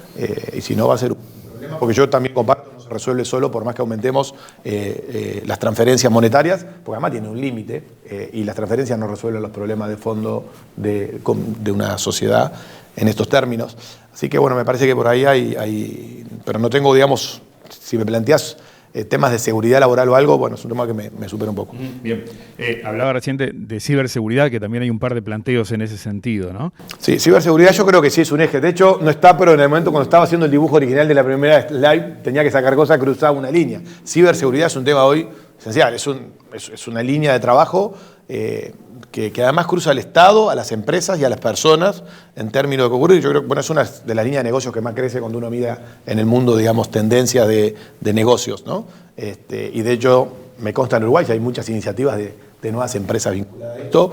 Creo que ahí es un tema de oportunidad de negocio y por otro lado, digamos, de una discusión pública. Me parece que es un tema público. La ciberseguridad no debería ser un tema reservado. Hoy está el tema de, bueno, no voy a enterar, no sé, en muchos sectores, obviamente los temas de seguridad son relevantes y hacen a su negocio porque es la confiabilidad. Bueno, en general casi toda la economía es confianza, porque al final no estamos todo el día firmando contratos más que aceptamos que las cosas van a ser de esa manera. Pero es un riesgo importante. Si no, díganle a los estudios de abogados de Panamá cómo están, digamos. Sí, entiendo que Francisco quizás nos pueda aportar algo más en este sentido, porque debe ser también un tema presente día a día, ¿no? Sí, la agenda de ciberseguridad es una agenda que está presente ya hace varios años y que se sigue acelerando, ¿no? Como bien decían, yo creo que es parte de la nueva realidad, es parte de afrontar parte de los riesgos y cada vez más estar. Ya hoy el business as usual y va a seguir creciendo y demás, entonces es algo que está en el día a día. Sobre creo que la pregunta, por lo que leí en el chat, ¿no? Del costo que ha tenido la transición, sí, hay costos, digamos, ¿no? Hay aprendizajes y, digamos, como en todos lados donde hay sol hay sombra, ¿no? Y creo que esa es la parte de la aprendizaje también que hay de la sociedad y de los métodos de trabajo y demás. Ahora, yo creo que a lo mejor yo tengo el pecado de ser un eterno optimista, ¿no? Pero creo que en general las cosas que hemos aprendido que no funcionan, lo bueno es que el sistema per se, digamos, tiene todos los incentivos hoy a tratar de resolverlos rápidamente, ¿no? Nadie quiere una fuerza laboral disconforme, un conflicto y demás. Y particularmente porque quienes más han migrado a la virtualidad y quienes más rápido lo han hecho, en muchos de los casos son quienes tienen mayor demanda, con lo cual la movilidad laboral en eso se ve muy rápido. Sí creo que es importante la visión de los reguladores, como siempre, ¿no? Que aprendamos primero y regulemos después, y no a la inversa, ¿no? Regular primero y aprender después, porque eso termina teniendo costos, especialmente para esta región que necesita de la creación de trabajo formal, ¿no? Necesita la creación de oportunidades laborales, entonces es muy importante dar esos incentivos. Bien. Nos preguntan aquí, y anímense a participar todos los que están aquí también desde remoto. Ahora sí. Nos plantean si hay investigaciones que hayan medido el costo de la pandemia. Hace un tiempo conversé con Eduardo a propósito de los costos a nivel global, un trabajo que creo que era el Banco Mundial que les había encargado a él y a otro investigador, pero ahí hablamos de un costo económico. Acá nos dicen costo para las personas. Es algo muy, muy difícil de considerar, ¿verdad? ¿Qué investigaciones hay que hayan medido en esa dimensión?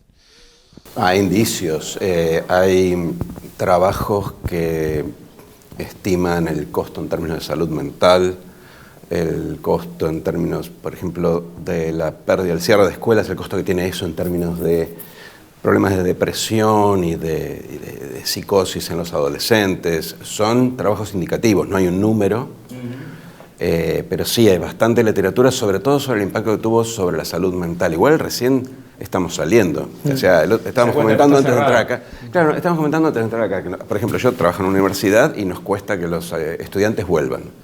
Y eso no es porque no quieran volver, es simplemente porque de alguna forma se han ido adaptando sus vidas a una lógica, a una dinámica que a priori parece artificial, pero eso también es un costo, de alguna forma, por lo menos un impacto que tuvo la pandemia. Pero son impactos difíciles de cuantificar.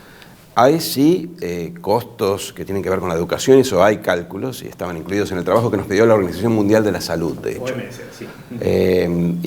Y son altos, digamos, costos en términos de aprendizaje, medidos después en pérdida de poder adquisitivo, de ingresos a lo largo de la vida, ¿no? Porque uno tiene una correlación, cuanto más estudias, mayor tu salario promedio, salario esperado. Y hay obviamente costos de salud, no solo las muertes, sino enfermedades, e incluso enfermedades que por no tratarse durante las cuarentenas fueron creciendo. O sea que hay como estimaciones, no hay un número, pero sí hay un sinnúmero de niveles no económicos o no directamente asociados al producto que se han estimado y que tienen, sí, un peaje importante, que no entra mucho en los cálculos, pero es algo que vamos a ir viendo a lo largo del tiempo como un efecto persistente. Bien. Hay un sesgo en las preguntas hacia el mundo laboral. Hay otras en este sentido. Y está bien, al final es lo que sigue siendo la principal forma de interacción social. Exactamente. Aquí una pregunta compuesta que tiene varias entradas, ¿no? Hace referencia a una tendencia a la informalidad, a ese empuje a la precariedad que puede darse. Si ven mercado en la precariedad, si hay una propuesta para ese sector, y hace una referencia, por ejemplo, que eso ya se observa en la industria financiera, tienen para aportar en este sentido. A ver. Sí, la base de la pirámide, ¿no? Exacto. Yo insisto que me parece que, capaz que estoy obsesionado y, bueno, vos con el tema educativo. Yo creo que las capacidades que tenemos en concepto general y nuestras habilidades y nuestros conocimientos marcan cómo nos relacionamos. Es imposible no pensar. Obviamente que luego está el contexto social en que nos movemos, en el tipo de empresas, y obviamente el mundo del trabajo fue históricamente en el siglo XX, hasta hace 15 años, el principal lugar de socialización que tenemos, además de la familia o la actividad que uno podía tener social. Pero me parece que cuando uno piensa en... Yo no veo mucha más alternativa que intentarse un esfuerzo extraordinario. Más países chicos como Uruguay que deberían tener la oportunidad de tener a todos sus ciudadanos con las condiciones y las capacidades para desenvolverse en esta nueva realidad, en este tipo de sociedad. Me parece que es el elemento crítico. Todo lo que no se haga para recapacitarlos, y yo creo que hay que hacerlo, o sea, yo no es que estoy en contra de las transferencias, yo creo que hay que hacer transferencia monetaria. Lo que pasa es que me parece que si eso no va asociado a lo que decía Eduardo, que es implementar políticas públicas, no sé, en el caso de Uruguay, que INEFOR redescubra cómo va a ser la recapacitación en el mundo del trabajo, pero masivamente, cómo se va a actualizar a la gente que no terminó la educación, pero que la pueda terminar, que hay algunos programas hoy de, bueno, terminar más tarde a esta edad, 22, 23, 24 años, me parece que hay un mundo. Hay responsabilidad empresarial también. Las empresas de conocimiento en general estamos acostumbradas, eso McKinsey lo puede explicar con mucho mejor globalidad, porque lo hacen en todas partes del mundo, que es de formar y constantemente. Si uno agarra a cualquier trabajador de una universidad o de una empresa de conocimiento, en cualquiera de los ámbitos, y le pregunta qué hace esa persona hoy, no tiene nada que ver con lo que hacía hace 2 años, ni hace 4, ni hace 6. Y seguramente con lo que estudió en la universidad, ¿no? Porque el ambiente en el que está construido le hace adquirir capacidades y habilidades distintas, ¿no? Yo estudié el debe y el haber, digamos, para poner algo y estoy acá hablando de lo que ustedes me preguntan, ¿no? Entonces, ese es un mundo que va a una velocidad y hay gente que lo va a poder seguir e estructura. El problema es que hay un conjunto de personas de la sociedad que efectivamente están por fuera y es difícil resolverlo, ¿no? Porque claro, uno le decía, andá y poner una microempresa de tecnología. Bueno, no funciona, porque hoy lo que hace hoy es ir a una feria a comercializar. Esas transiciones son generacionales. Por eso el otro día en Uruguay, Fernando Filgueira, que es un sociólogo, un cientista uruguayo muy conocido, en Uruguay nacen 35.000 niños tenemos, o sea que son 10.000 menos que hace 10 años, 15.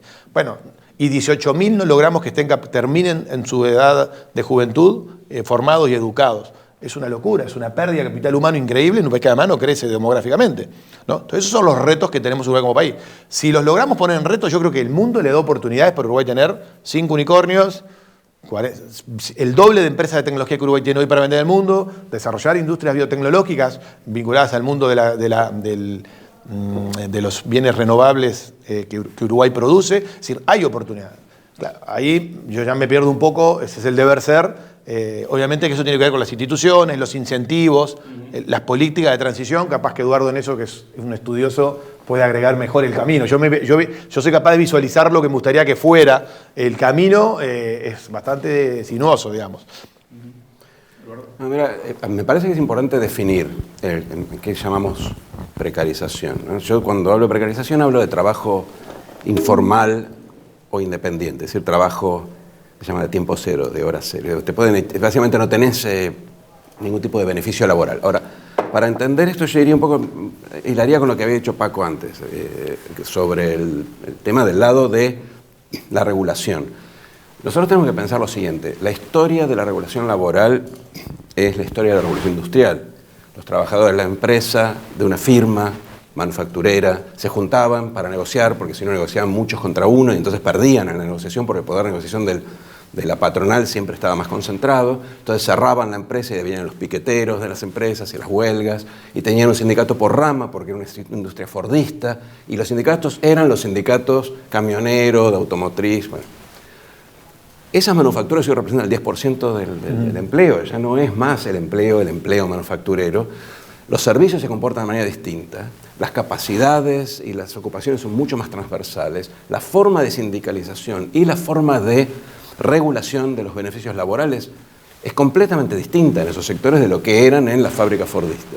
Entonces, yo voy a tener trabajadores más móviles, trabajadores más remotos, trabajadores con diferentes patrones, trabajadores que tienen tareas y no que están 30 años como en Toyota, que juegan en el equipo de fútbol de la fábrica, después se jubilan pero el hijo sigue trabajando ahí. Eso ya no existe más. La regulación laboral quedó atada al trabajador fordista. Entonces, si yo no voy a tener empleo fordista para el 100% de mi población activa, pero el trabajador independiente hoy, que está colgado en un pincel, tiene que tener una regulación que le permita tomarse vacaciones, enfermarse, pedir un crédito en un banco, como hace 100 años era la idea del beneficio laboral del sindicato. Entonces, nosotros tenemos que pensar la revolución, pero la reforma de la regulación laboral como una forma complementaria a la que existe, no sustitutiva, y que incluya a toda esta gente que llegó para quedarse, porque aquel trabajador va a ser minoritario y va a ser cada vez más minoritario. Viene cayendo su representación, su participación en el mercado laboral desde hace 70 años, en todas partes del mundo, salvo en Corea, incluso en China. O sea, la participación de la industria tradicional en el empleo en un país como China viene cayendo hace 30 años, por más que uno piense que son países manufactureros. Entonces, parte del trabajo es obviamente formar a la gente. Formarlo distinto, formarlo para que hagan algo, no que vayan y terminen el secundario, no, pensar para qué sirve el secundario, cómo hacerlo más útil, meterlo en una composición dual, una práctica profesional, algo de ese estilo. No llevarlos a una universidad que estudie en ingeniería subsidiada, porque ese tipo va a rebotar contra la pared del análisis matemático 4. Entonces, no, tener un community college, una universidad popular, un terciario que sea una salida laboral más realista para la mayoría de la gente, sobre todo para los que son primera generación de educación superior. Es decir, hay que pensar en función de, no trabajar con lo que hay, porque si la oferta tal como está ahora define nuestra educación, vamos a tener educando para vaya uno a saber qué. Pero también hay que complementarlo con una modernización de la regulación laboral, ¿sí? Que no destruya lo que hay, pero que incluya a toda la gente que hasta ahora son outsiders del sistema tradicional, que es cada vez más minoritario, porque cada vez representa menos gente. Los sindicalistas lo saben, los políticos lo saben, pero nadie quiere levantar la mano, porque tienen temor a exponerse a la crítica, por flexibilizadores, bueno, alguna vez se tienen que sentar a la mesa y meterle para adelante. Y en línea con algo que incluso explicaba antes Francisco, ya le voy a dar la palabra también, hay una pregunta que iba en ese sentido, y cómo hacer para que la legislación laboral acompañe en definitiva estos cambios, ¿verdad? Con agilidad. Francisco, te escuchamos. Edu lo dijo al principio, ¿no? El trabajo formal es el más productivo, es el que contribuye con recursos al fisco, es el que, digamos, por naturaleza todas las sociedades buscan promover. El desafío es cuando, digamos, el trabajo formal es el principal incentivo hacia el camino a la informalidad, ¿no? Porque esas formas implican modelos antieconómicos, implican inflexibilidad a la hora de los trabajadores, y que lo que ocurre es que hoy en muchos de los nuevos trabajos, principalmente el independiente y en muchos, son los propios trabajadores quienes no valoran esa formalidad. Y entonces el desafío de la política pública pasa como, en la línea que decía Edu, cómo fijar un marco laboral que sea apetecible y demandado por el trabajador, y que sea apetecible y demandado por el empleador. El desafío que hay, y acá a lo mejor con algunos desvíos que Argentina pueden verse fuertemente, es cuando las normas que regulan el trabajo se convierten en el principal desincentivo para, digamos, la creación del mismo. Por lo tanto, se crea, digamos, un sistema de protección de un trabajo que es difícil de seguir promoviendo, digamos, ¿no? Entonces, las oportunidades, lo bueno acá es la visión positiva, las oportunidades están, el mundo crece, está todo para que nuestras economías también puedan aprovechar bastante estas oportunidades. está en todos nosotros, creo que tratar de impulsar el cambio para que ocurra. Bien, ya vamos a ir cerrando. Sí, simplemente a modo de reflexión de un tema que por lo menos aquí en Uruguay lo vivimos muy fuerte, ¿no? Y en materia de incentivos, el habernos apoyado y haber aprendido a seguir la evidencia científica con mayor atención a partir de todo lo que se desarrolló en torno a la pandemia, y no solo hablo de temas de salud, sino también de movilidad y una cantidad de cuestiones más, puede de alguna manera ejercer como un incentivo también para promover ese tipo de formación, para que las políticas públicas también atiendan en materia de inversión a ese tipo de desarrollo más innovador, para que se entusiasmen más nuestros jóvenes a propósito de ese tipo de miradas. Bruno, ¿cómo lo ves? Sí, a veces respuesta sí, siempre sería bueno. Sí, obviamente que los mercados no funcionan solos, ¿no? Los mercados siempre tienen, en algún momento, tienen reglas de juego y siempre interviene el humano, desde el Estado, obviamente fija reglas, y yo eso también comparto lo que decían en términos regulatorios Eduardo como Francisco en particular, la posibilidad de crear y probar, dejar que ocurran las cosas y no tener la regulación como un bloqueo, ¿no? Siempre, Uruguay creo que están entre los 20 mejores regulaciones de mercado de capitales del mundo. No tenemos ninguna empresa que cotice en bolsa, pero bueno, tenemos una regulación fantástica, digamos. Y no es una crítica a los reguladores del central, digo, es una realidad, es una constatación nada más, ¿no? Claro, digamos, entonces, lo puse en el extremo para poner a alguien que no ofenda a nadie, creo, porque es mercado de capitales, entonces sabemos que no funciona. Pero digo, mercado de capitales de acciones, de equity, ¿no? Entonces, yo creo que ahí hay un punto. Uruguay no permite sandbox, ¿no? Si quisiéramos hacer un sandbox para ver cómo progresar, recién ahora se está discutiendo, pero todavía no está aprobado. Pero hasta hace 2 años no se permitía que Uruguay... Yo creo que hay un tema de asumir riesgos regulatorios y cierto ensayo de error. Comparto 100% lo que dicen Eduardo y lo que dice Francisco, y es una forma de perder oportunidades si no lo hacemos. También, por otro lado, como el mundo se ha vuelto tan global en servicios, ha hecho que algunas empresas dijeran, bueno, mientras vos no regulás me dedico al mundo, y algunas salieron a conquistar el mundo y le fue bien. O sea que todo eso es relativo cuando me voy al mundo empresarial. Pero bueno, sí, los incentivos mal diseñados, cuando uno diseña mal incentivos y tiene malas ideas, crea malas instituciones. Y cuando crea malas instituciones, luego lo que tiene son malos resultados. Eso es básicamente lo que ocurre. El problema es que no hay siempre acuerdo político sobre cuáles son las mejores formas o la voluntad de enfrascar. Yo creo que en Uruguay todo el mundo comparte que hay que cambiar la lógica del funcionamiento de nuestro mercado laboral. Cualquier charla de café entre empresarios y sindicalistas, estos saben que es así. Pero cuando uno va al público y se hace masivo, eso supone tocar lógicas de poder, que están construidas, intereses, y bueno, no funciona fácil. Déjenme poner un ejemplo que cuando la pandemia lo ponía con Uruguay.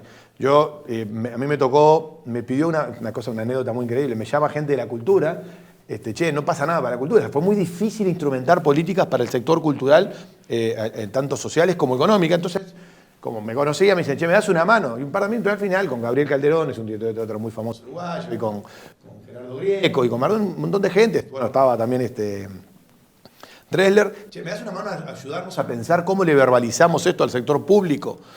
Y yo cuando los escuchaba, les decía, mire, tiene un tema, es que como ustedes están desintegrados, porque la creatividad es ser individuales, no tienen una institucionalidad creada. El 13 de marzo entró la pandemia en Uruguay, y el 20 de marzo el ZUNCA, la Cámara de la Construcción y el Ministerio de Transporte y Obras Públicas y el Ministerio de Trabajo tenían un acuerdo de cómo iban a trabajar. Claro, son 50 años haciendo negociación, no es una crítica, ¿eh? Ahora, claro, los sectores que no estaban estructurados y que no se van a estructurar nunca porque la dinámica es individual, es que es otro mundo creativo, donde no existe esa lógica fordiana, claro, se encontraban que el Estado no sabía cómo responder a eso, ¿no? Les llevó 1 año y medio más o menos ver por dónde ir. Y bueno, esas demandas supone asumir sentido de urgencia y cambiar. Pasa lo mismo en la educación. O sea, ayer decíamos a alguien, el problema es, tenemos una corporación. O sea, yo agarro a cualquier dirigente, y cualquier director de ANEP, y yo, no importa qué partido político vota, y si fue o no estuvo en FENAPE, más o menos razón ha parecido, ¿no? Entonces, y tampoco lo tengo una crítica, es una realidad. Entonces, el problema es que el mundo, como muy bien describieron Eduardo y Francisco, está a una velocidad y cambió, y las dinámicas, intenté plantear en mi presentación que las dinámicas rompieron la lógica de funcionamiento en un sentido amplio de la palabra mercado y las instituciones. Si no nos adaptamos, y bueno, hay gente que paga las consecuencias, que son los que quedan afuera de los que no tienen habilidad. Esa es mi forma de verlo. Ahora, y sí, yo creo que el Estado tiene un rol obvio que cumplir, pero que no es solamente poner más plata a disposición, ¿no? Creo que no es suficiente y está lejos de ser la solución. Es necesaria. Bien, son pasaditas las 10:30, entiendo que era el tiempo que les habíamos pedido que nos acompañaran y seguramente se llevan mucha reflexión, mucha cosa dando vuelta en la cabeza de todo lo bueno que dijeron quienes nos han acompañado acá. Así que a Francisco Ortega, a Eduardo Levi Yeyati, Bruno Gili, muchísimas gracias por acompañarnos esta mañana. Muchas gracias a todos y un aplauso, si les parece.